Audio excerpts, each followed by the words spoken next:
కర్నూలులో high court bench ఏర్పాటు విషయంలో వైసీపీ నాయకులు అసత్య ప్రచారం చేస్తున్నారని కూడా చైర్మన్ సోమిశెట్టి వెంకటేశ్వర్లు అన్నారు. హైకోర్టు బెంచ్ నగరంలో ఉంటే అందరికీ అందుబాటులో ఉంటుంది అన్నారు. వైసీపీ హయాంలో కర్నూలులో హైకోర్టు ఏర్పాటు చేస్తామని ప్రజలను మోసం చేశారని అన్నారు.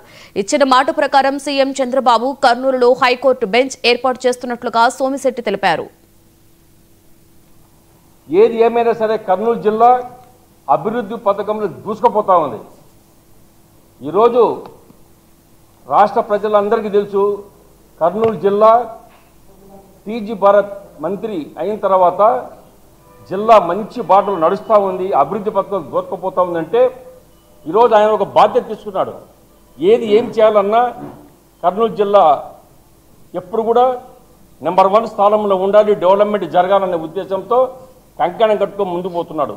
కర్నూలులో ఆ దుష్టశక్తులు విజయవాడలో ఎక్కడో వాళ్ళ నాయకుడు చెప్పిన దొంగ మాటలు నమ్మి ట్రైనింగ్ అయి ఏదో విధంగా దీన్ని బురద జల్లాల వాళ్ళు చెప్తారు. 5 సంవత్సరాలు గత ప్రభుత్వంలో వైఎస్ఆర్ జగన్మోహన్ రెడ్డి ముఖ్యమంత్రి ఉన్నాడు. ముఖ్యమంత్రి అయినప్పుడు ఆ తప్పుడు కూతురు కూర్చాడు. ఆ రోజు హైకోర్టు బెంచ్ కాదు, హైకోర్టు ఇస్తా అని చెప్పాడు కర్నూలుకు. హైకోర్టు ఎవరికి తెలియకుండా ఇచ్చినావు, ఎట్లా చెప్తావు?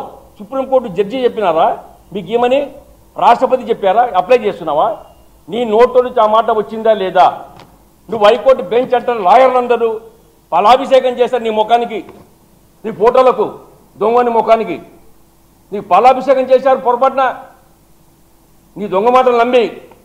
అది ఈరోజు కొంతమంది నాయకులు కర్నూలులో మా నాయకుల మీద తప్పు పడతారు. ఒక సెలక్షన్ జరిగింది, హైకోర్టు బెంచ్ ఖచ్చితంగా ఇస్తానని ముఖ్యమంత్రి గారు మా మంత్రికి చెప్పడం, మా మంత్రి ప్రపోజల్ పెట్టినాడు ఏమని, ఈ ప్రాంతంలో హైకోర్టు బెంచ్ పెడితే అందరికీ బాగుంటుందని. అక్కడ ఉన్నటువంటి వాళ్ళు ఉద్యోగుల మీద ఆయన ఏదో పెద్ద ప్రేమ ఉన్నట్టు నేను మాట్లాడడం జరిగింది. ఉద్యోగులకు హెచ్ఆర్ఏ ఇస్తారు అంటే అక్కడ వాళ్ళు ఉద్యోగస్తులుగా ఉంటే వాళ్ళకి హెచ్ఆర్ఏ రాదు, ఆ క్వార్టర్స్లో లేకపోతే వాళ్ళకి హెచ్ఆర్ఏ వస్తుంది, వేరే ఇంట్లో బాడేకుండొచ్చు. వాళ్ళ మీద నువ్వు ప్రేమ చూపాల్సిన అవసరం లేదు. నువ్వు మాట్లాడుతున్న మాటలు వాళ్ళకు తెలుసు, మాకు తెలుసు.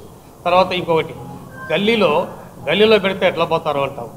ఏంటంటే గల్లె మెయిన్ రోడ్లు ఈ పక్క గుత్తి రోడ్డు కానీ ఆ పక్క నంద్యాల రోడ్డు కానీ మెయిన్ రోడ్డుకు లింకప్ రోడ్డు వేస్తారు.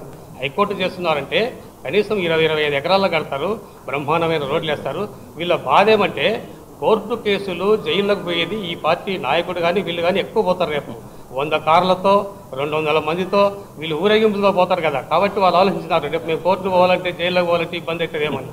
ఒక సెలక్షన్ జరిగింది, హైకోర్టు బెంచ్ ఖచ్చితంగా ఇస్తానని ముఖ్యమంత్రి